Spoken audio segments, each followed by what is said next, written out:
ನಮಸ್ಕಾರ ಎಲ್ರಿಗೂ UK ಗೌರಿ ಕಿಚನ್ಗೆ ಸ್ವಾಗತ. ನಾನು ಮಧುಶ್ರೀ. ಬರೀ ಇವತ್ತೊಂದು ಸೊಪ್ಪು ಹಾಕಿ ಸಾಂಬಾರು ಮಾಡೋದು ಹೆಂಗಂತ ತೋರಿಸ್ಕೊಡ್ತೀನಿ ರೀ. ಏನಪ್ಪ ಸೊಪ್ಪು ಅಂದ್ರೆ ಪಾಲಕ್ ಸೊಪ್ಪು ನೋಡ್ರಿ. ಹೆಸರುಬೇಳೆ ಮತ್ತು ತೊಗರಿಬೇಳೆ ಪಾಲಕ್ ಸೊಪ್ಪು ಮೂರಿದ್ರೆ ಸಾಕು ಸಾಂಬಾರು ರುಚಿಯಾಗಿ ಬರುತ್ತೆ ನೋಡ್ರಿ. ಬರೀ ಹಂಗಾರೆ ಸಾಂಬಾರು ಮಾಡೋದು ಹೆಂಗಂತ ನೋಡೋಣಂತ. ಈ ಮುಂಚೆಗೆ ಸಾಂಬಾರು ಮಾಡೋದಕ್ಕೆ ನಾನು ಒಂದು ಅರ್ಧ ಕಪ್ಪಷ್ಟು ಹೆಸರುಬೇಳೆ, ಅರ್ಧ ಕಪ್ಪಷ್ಟು ತೊಗರಿಬೇಳೆನ ತೊಗೊಂಡಿನಿ ರೀ. ಎರಡು ಸೇರಿ 1 ಕಪ್ ಅಷ್ಟು ಆಗೈತಿ. ಈಗ ಅದನ್ನೆಲ್ಲ ಸ್ವಚ್ಛಂಗ ತೊಳೆದು ಕುಕ್ಕರ್ಗೆ ಹಾಕ್ಕೊಂಡಿನಿ ನೋಡ್ರಿ ನಾನು. ಆಮೇಲೆ ಇದಕ್ಕೆ ಖಾರಕ್ಕೆ ನಾನು ಒಂದು 4 ಹಸಿಮೆಣ್ಸಿನ್ಕಾಯಿನ ಉದ್ದುದ್ದಾಗಿ ಹೆಚ್ಚಿ ಹಾಕ್ಕೊಂಡಿನಿ ನೋಡ್ರಿ. ಈಗ ಇದಕ್ಕೆ 1 ಕಟ್ಟಷ್ಟು ನಾನು ಪಾಲಕ್ ಸೊಪ್ಪನ್ನ ಸಣ್ಣದಾಗಿ ಹೆಚ್ಚಿ ಅದನ್ನು ತೊಳೆದು ಈ ಕುಕ್ಕರ್ಗೆನ ಹಾಕ್ಕೊಳತ್ತೀನಿ ನೋಡ್ರಿ. ಈಗ ಮತ್ತೆ ಕಲರ್ಗೆ ಒಂದು ಸ್ವಲ್ಪ ಅರಿಶಿಣ ಪುಡಿನ ಹಾಕ್ಕೊಂಡಿನಿ ನೋಡ್ರಿ.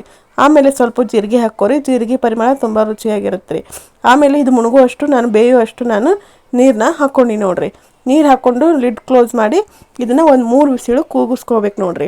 3 ವಿಸಿಲು ಕುಕ್ಕರ್ ಸಿಟಿ ಹೊಡೆದ್ಮೇಲೆ ಈಗ ನಾನು ಆಫ್ ಮಾಡಿ ಅದು ತಣ್ಣಗಾದ್ಮೇಲೆ ಈಗ ತೆಗೆದು ನೋಡತ್ತೀನಿ ನೋಡ್ರಿ. ಈಗ ನೋಡ್ರಿ ಚಲೋತ್ನಂಗೆ ಬ್ಯಾಳೆ ಮತ್ತು ಸೊಪ್ಪು ಎಲ್ಲ ಚಲೋತ್ನಂಗೆ ಬೆಂದೈತೆ ನೋಡ್ರಿ. ನೋಡ್ರಿ ಈ ರೀತಿ ನಾವು ಒಂದ್ಸರಿ ಸೌಟಿಂದ ಚಲೋತ್ನಂಗೆ ಮಿಕ್ಸ್ ಮಾಡ್ಕೋಬೇಕು ನೋಡ್ರಿ ಇದನ್ನು. ಈಗ ಇದಕ್ಕೆ ಒಂದು ಒಗ್ಗರಣೆನ ಹಾಕ್ಕೋಬೇಕು ನೋಡ್ರಿ. ಅದಕ್ಕೆ ನಾನು ಒಂದು ಪಾತ್ರೆ ತೊಗೊಂಡಿನಿ ರೀ. ಗ್ಯಾಸ್ ಹಚ್ಚಿ ಗ್ಯಾಸ್ ಮೇಲೆ ಒಂದು ಪಾತ್ರೆ ಇಟ್ಟೀನಿ. ಇದು ಆಮೇಲೆ ಒಂದು 3 ಟೇಬಲ್ ಸ್ಪೂನ್ ಅಷ್ಟು ನಾನು ಅಡುಗೆ ಎಣ್ಣೆನ ಹಾಕ್ಕೊಂಡು ನೋಡ್ರಿ. ಈಗ ಎಣ್ಣೆ ಬಿಸಿ ಆದಮೇಲೆ ಕಾದ್ಮೇಲೆ ಇದಕ್ಕೊಂದು ಅರ್ಧ ಟೇಬಲ್ ಸ್ಪೂನ್ ಅಷ್ಟು ಸಾಸಿವೆ ಹಾಕ್ಕೊಂಡಿನಿ ರೀ. ಒಂದು ಅರ್ಧ ಟೇಬಲ್ ಸ್ಪೂನ್ ಅಷ್ಟು ನಾನು ಜೀರಿಗೆನ ಹಾಕ್ಕೊಂಡು ನೋಡ್ರಿ. ಜೀರಿಗೆ ಸಾಸಿವೆ ಚಟಪಟ ಅಂದಮೇಲೆ ನಾನು ಒಂದು 7-8 ಎಸಳು ಬೆಳ್ಳುಳ್ಳಿನ ಜಜ್ಜಿ ಹಾಕ್ಕೊಂಡಿನಿ ನೋಡ್ರಿ.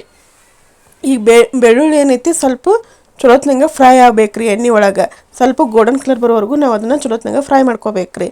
ಆಮೇಲೆ ಒಂದು ಈರುಳ್ಳಿನ ಹಾಕ್ಕೋಬೇಕ್ರಿ. ನಾವು ಒಂದು ದೊಡ್ಡ ಸೈಜ್ ಉಳ್ಳಾಗಡ್ಡಿನ ಹಾಕ್ಕೊಂಡಿನಿ ರೀ. ಮತ್ತು ಒಂದು ಸ್ವಲ್ಪ ಕರಿಬೇವನ್ನ ಹಾಕ್ಕೊಂಡಿನಿ ನೋಡ್ರಿ ಒಗ್ಗರಣೆಗೆ. ಅದನ್ನು ಚಲೋತ್ನಂಗೆ ಎಣ್ಣೆ ಒಳಗೆ ಫ್ರೈ ಮಾಡ್ಕೋಬೇಕು ನೋಡ್ರಿ. ಅದು ಚಲೋತ್ನಂಗೆ ಎಣ್ಣೆ ಒಳಗೆ ಫ್ರೈ ಆದಮೇಲೆ ಇದಕ್ಕೆ ನಾನು 2 ಟೊಮೆಟೊನ ನಾನು ಸೇರಿಸ್ಕೊಳಕತ್ತೀನಿ ರೀ. ನೀವು ಟೊಮೆಟೊನ ಒಂದೇ ಹಾಕ್ಕೊಂಡ್ರೆ ಒಂದು ಸ್ವಲ್ಪ ಹುಣಸೆಹಣ್ಣಿನ ರಸನೂ ಹಾಕ್ಕೋಬೇಕು ನೋಡ್ರಿ. ನಾನಿಲ್ಲಿ ಟೊಮೆಟೊನ 2 ಹಾಕ್ಕೊಂಡಿರೋದ್ರಿಂದ ಹುಳಿ ಕರೆಕ್ಟಾಗಿರುತ್ತೆ ಅಂತ ಹೇಳ್ಬಿಟ್ಟು ನಾನು ಹುಣಸೆಹಣ್ಣಿನ ರಸನ ಇಲ್ಲಿ ಸೇರಿಸ್ಕೊಳಕತ್ತಿಲ್ಲ ರೀ ನಾನು. ಈಗ ಇದನ್ನು ಚಲೋತ್ನಂಗೆ ಬೇಯಬೇಕು. ಮತ್ತು ಇದಕ್ಕೆ ರುಚಿಗೆ ತಕ್ಕಂಗೆ ಉಪ್ಪನ್ನ ಹಾಕ್ಕೊಂಡಿ ನೋಡ್ರಿ. ಈಗ ನೋಡ್ರಿ ಉಪ್ಪು ಹಾಕಿ ಚಲೋತ್ನಂಗೆ ಮಿಕ್ಸ್ ಮಾಡ್ಕೊಂಡೀನಿ ರೀ. ಅಂದರೆ ಈಗ ಟೊಮೆಟೊನು ಚಲೋತ್ನಂಗೆ ಜಲ್ದಿನ ಬೇಯ್ತೈತೆ ನೋಡ್ರಿ. ಈಗ ನೋಡ್ರಿ ಚಲೋತ್ನಂಗೆ ಬೇಯಕತ್ತೈತೆ ರೀ ಟೊಮೆಟೊ. ಈಗ ಇದಕ್ಕೆ ಇನ್ನೊಂದು ಸ್ವಲ್ಪ ಅರಿಶಿಣ ಪುಡಿನ ಹಾಕ್ಕೊಂಡಿ ನೋಡ್ರಿ ಕಲರ್ಗೆ. ನಾನಿಲ್ಲಿ ಯಾವುದೇ ಮಸಾಲೆನ ಮಿಕ್ಸ್ ಹಾಕ್ಕೊತಾ ಇಲ್ಲ ನೋಡ್ರಿ. ಇಲ್ಲಿ ಬರೀ ಅರಿಶಿಣ ಪುಡಿ, ಖಾರ, ಉಪ್ಪು ಮತ್ತು ಟೊಮೆಟೊ, ಈರುಳ್ಳಿ ಮತ್ತು ಪಾಲಕ್ ಸೊಪ್ಪು, ಬೇಳೆ ಹಾಕ್ಕೊಂಡು ಈಗ ಸಾಂಬಾರು ಮಾಡ್ಕೊಳತ್ತೀನಿ ನೋಡ್ರಿ. ಈಗ ಎಲ್ಲ ಅದು ಚಲೋತ್ನಂಗೆ ಟೊಮೆಟೊ ಬೆಂದ ಮೇಲೆ ನಾವೇನು ಮುಂಚೆನೇ ರೆಡಿ ಮಾಡಿ ಇಟ್ಕೊಂಡಿರುವಂಥ ಬೇಳೆ ಸೊಪ್ಪು ಇತ್ತಲ್ರಿ ಅದನ್ನೆಲ್ಲ ಹಾಕ್ಕೊಂಡು ನೋಡ್ರಿ. ಬೇಯಿಸಿಟ್ಕೊಂಡಿರುವಂಥ ಬೇಳೆ ಮತ್ತು ಸೊಪ್ಪು ಇತ್ತಲ್ರಿ ಅದನ್ನು ಹಾಕ್ಕೊಂಡು ಮಿಕ್ಸ್ ಮಾಡ್ಕೊಳಕತ್ತೀನಿ ನೋಡ್ರಿ. ಈ ಟೈಮ್ನಾಗ ನಿಮ್ಗೆ ಏನಾರ ಖಾರ ಉಪ್ಪು ಕಡಿಮೆ ಅನಿಸಿದ್ರೆ ಹಾಕ್ಕೋಬೋದು ನೋಡ್ರಿ ವಾಪಸ್. ನೋಡ್ರಿ ಈಗ ಇದು ಚಲೋತ್ನಂಗೆ ಕುದಿ ಬರ್ಬೇಕು ನೋಡ್ರಿ. ನಮಗೆ ತಿಳುವಾಗಿ ಬೇಕಂದ್ರೆ ಒಂದು ಸ್ವಲ್ಪ ತಿಳುವಾಗಿ ಮಾಡ್ಕೊಬೋದು ರೀ. ಒಂದು ಸ್ವಲ್ಪ ಗಟ್ಟಿಯಾಗಿ ಬೇಕಂದ್ರೆ ಗಟ್ಟಿಯಾಗಿನೂ ಮಾಡ್ಕೊಬೋದು ನೋಡ್ರಿ. ಈಗ ನೋಡ್ರಿ ಮಸ್ತಂಗೆ ಕುದಿಯಾಕತ್ತೈತೆ ನೋಡ್ರಿ. ಈಗ ನೋಡ್ರಿ ಪಾಲಕ್ ಸೊಪ್ಪಿನ ಸಾಂಬಾರು ರೆಡಿ ಆಗೈತೆ ನೋಡ್ರಿ. ಈ ವಿಡಿಯೋ ನಿಮ್ಗೆ ಏನಾರ ಇಷ್ಟ ಆಗಿತ್ತಂದ್ರೆ ಪ್ಲೀಸ್ ಒಂದು ಲೈಕ್ ಮಾಡಿರಿ, ಶೇರ್ ಮಾಡಿರಿ, ಕಮೆಂಟ್ ಮಾಡಿರಿ. ಹೊಸ್ದಾಗಿ ನೋಡೋರು ಸಬ್ಸ್ಕ್ರೈಬ್ ಮಾಡ್ಕೊಂಡು ವಿಡಿಯೋ ನೋಡಿರಿ, ಸಪೋರ್ಟ್ ಮಾಡಿರಿ. Thank you for watching.